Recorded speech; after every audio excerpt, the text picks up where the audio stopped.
Here's one from the Olympics.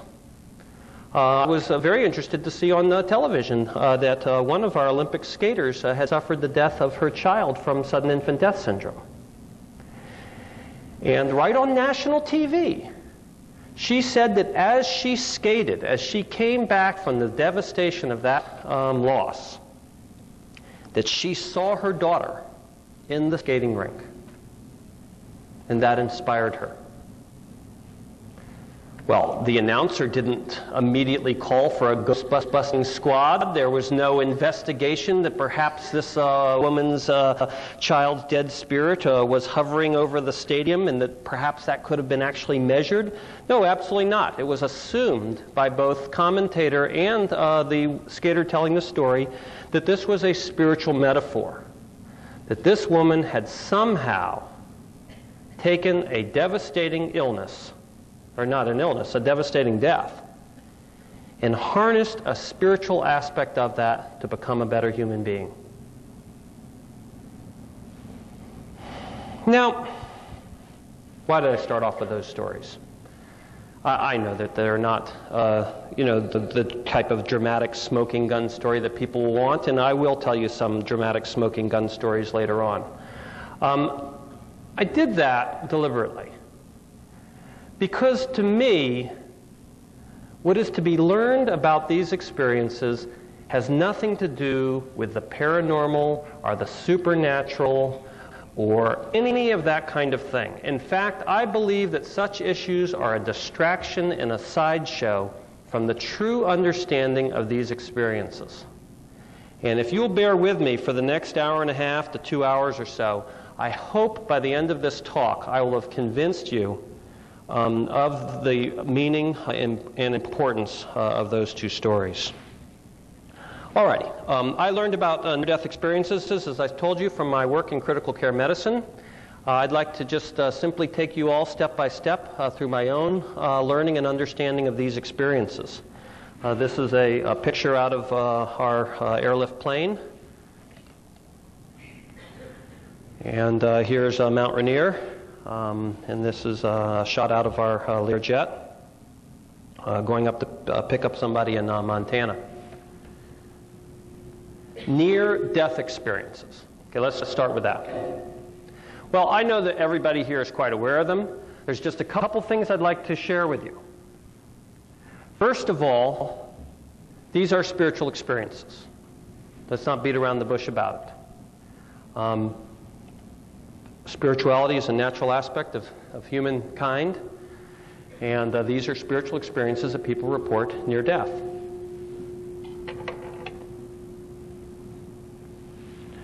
However, they don't occur to only people who are nearly dead. Mountain climbers falling from great heights.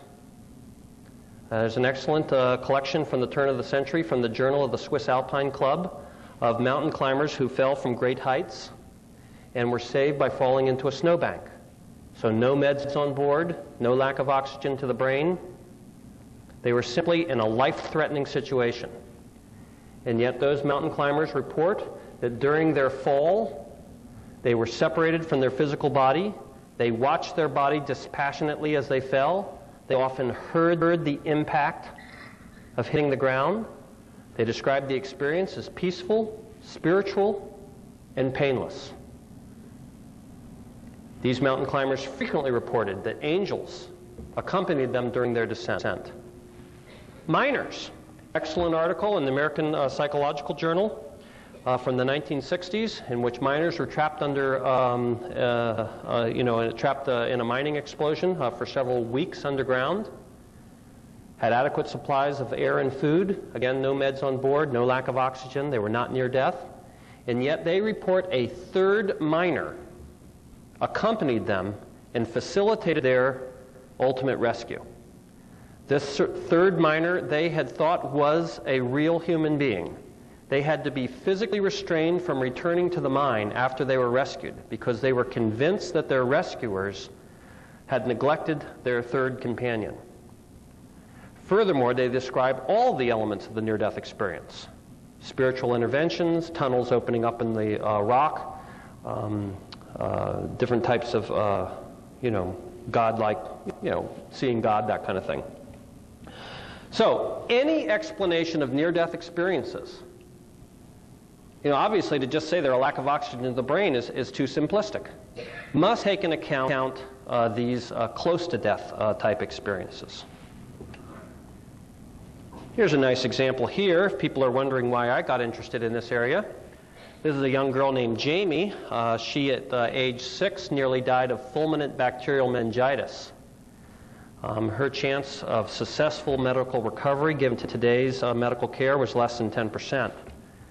At the bottom of the screen, we see her on our hospital gurney. This is at Valley Medical Center. My partner is working with her. He has his hands perfectly interdigitated and placed properly on her sternum. I teach resuscitation at our hospital, and I gave Dr. Christopher an A because he obviously has excellent technique based on this girl's drawing. She was comatose at the time she witnessed this. Other details. The person at the head of the bed is wearing a hat. It's the tradition at our hospital that the team resuscitation leader wears a hat so that they can be quickly identified in the hub of resuscitation. We now see her floating out of her body, and on the top left we see a rainbow.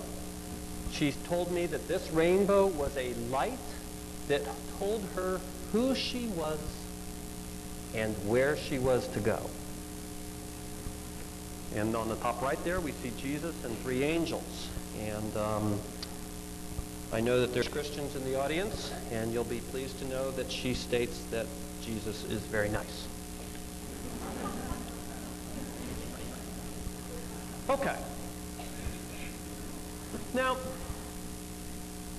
these experiences are a unique psychological event. Let's dwell on the word psychological. I'm quite aware that frequently when we say the word psychological, the subtext is people think he's meaning just psychological. That is not my subtext. I'm only pointing out that this is a unique cluster of subjectively reported events, which include a sensation of being out of the physical body, in adults a life review, generally described as peaceful experiences, entering a tunnel, seeing a light, meeting others, meeting this being of light, and a sense of time is altered. People who have this experience feel that they enter into a timeless, spaceless place. Now, I often hear physicians glibly dismiss these experiences as hallucinations. Sherwin Nuland, winner of the Newbery Book Award of the Year. What a smart guy he is. Professor, medicine, Yale University. Wrote a book called How We Die. Who could be smarter than Sherwin Nuland? I'm not. Yet Sherwin Nuland says these are simply hallucinations. If they are hallucinations, we need to recognize that they are clearly a subset of other hallucinations. Specifically, they are totally unlike any other hallucination described in the medical literature. They're nothing at all like drug-induced psychoses, except on the surface. Sure, I worked at Harborview, which is our big city hospital in Seattle, for 6 months. We heard people coming in raving that they were God, raving that demons were torturing their body, etc. People on PCP, people who are schizophrenics, have a lot of religious and spiritual elements intertwined in their hallucinations. However, they also have distortions of body image. They also have tremendous alterations in person, place, and time. They have altered mental status.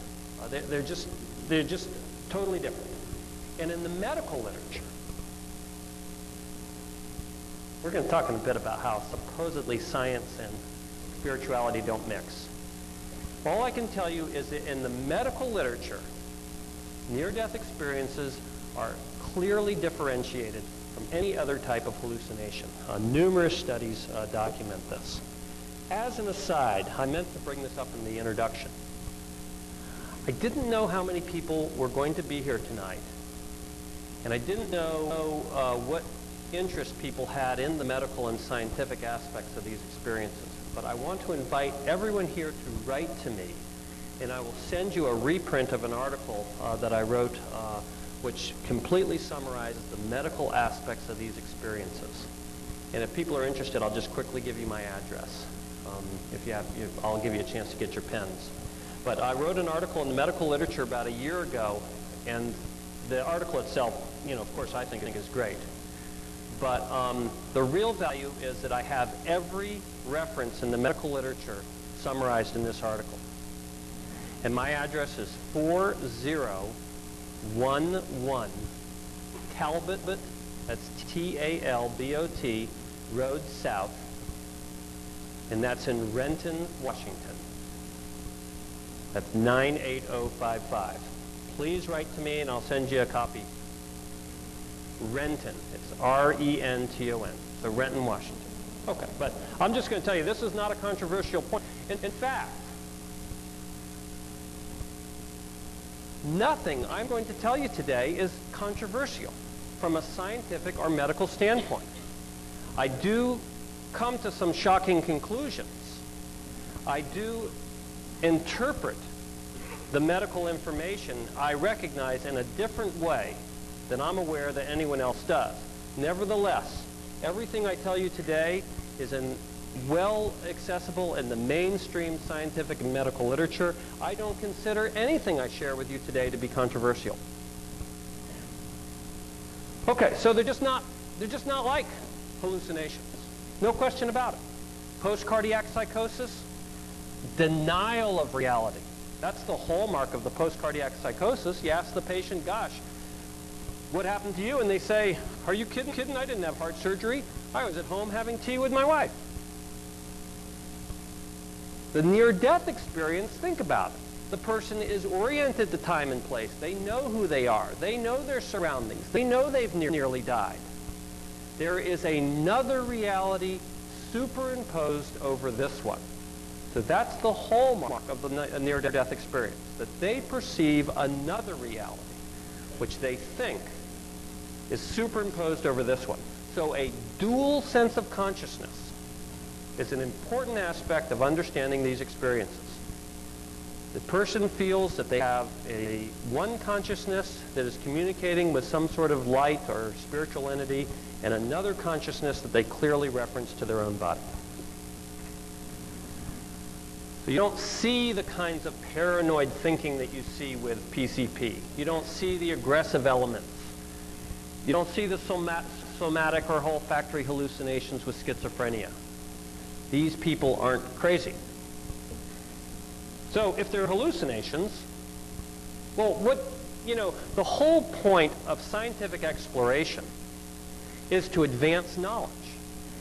So to call these experiences hallucinations doesn't advance our knowledge. It's just relabeling them. Because certainly they are a subset, and such a distinct subset, that they must be understood as their own entities. They are, in fact, a state of mystical consciousness. I love to talk to children about these experiences. And you can see in a minute what I'm trying to tell you, because when the child has a near-death experience, they go, wow, it was weird. I thought I was out of my body. And there was this light. And there was a lot of good things in the light. And that's all they have to say about it. The adult who has the near-death experience goes on and on and on, page after page after page, because they're struggling to use words to describe something that cannot be explained with the intellect. And that is unique, think about it, to spiritual experiences. Jacob Boehm, the famous German mystic. One day, he's sitting there at his desk, and a light enters into his eye, and he suddenly understands all of life. And it takes him 18 volumes to try to describe that light. That's why I'm a busy guy, so that's why I like dealing with kids. They're just like, wow, it is weird. And that's all I have to say about it. Okay.